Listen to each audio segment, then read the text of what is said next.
হেঁসাকাল বাজারে গত ২-৩ দিন আগে পোলাপানে গাঁজা টাজা খায়, কিন্তু পোলাপানের দুইচ্ছে তো তাৎক্ষণিকভাবে পুলিশে না দিয়ে ধরেন না, যেদিন ধরছে ওই দিন পুলিশে দেয় নাই, ২-৩ দিন পরে পোলার হুন্ডা টুন্ডা মোবাইল টোবাইল রাখি দিছে।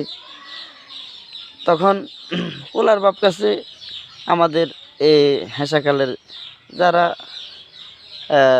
ধরছে তারা ফোন করে বলছে এখন কী করতাম।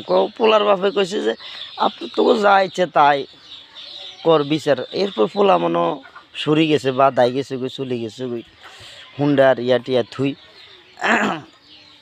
তাৎক্ষণিক এবারে কিন্তু ২-৩ দিন হোলার বা তো সারা টারা দেয় না।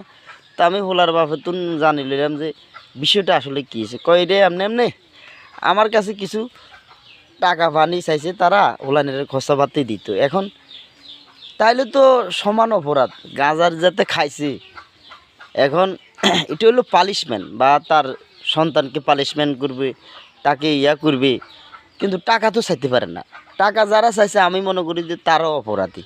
হ্যাঁ, শেষ মুহূর্তে টাকা যেহেতু পায় না, পুলিশকে ৩ দিন পরে ইনফর্ম করি, মানে অনলাইন লাইনে কল করি, হুন্ডা হস্তান্তর করে দেয় থানাত। এই হলো আমাদের হেঁসাকাল বাজারের সর্বশেষ খবর। এরা কবে মানুষ হবে জানি না, এরা সচেতন হবে না, ভুল জায়গায় টাকা চাইলে এরকম হবে।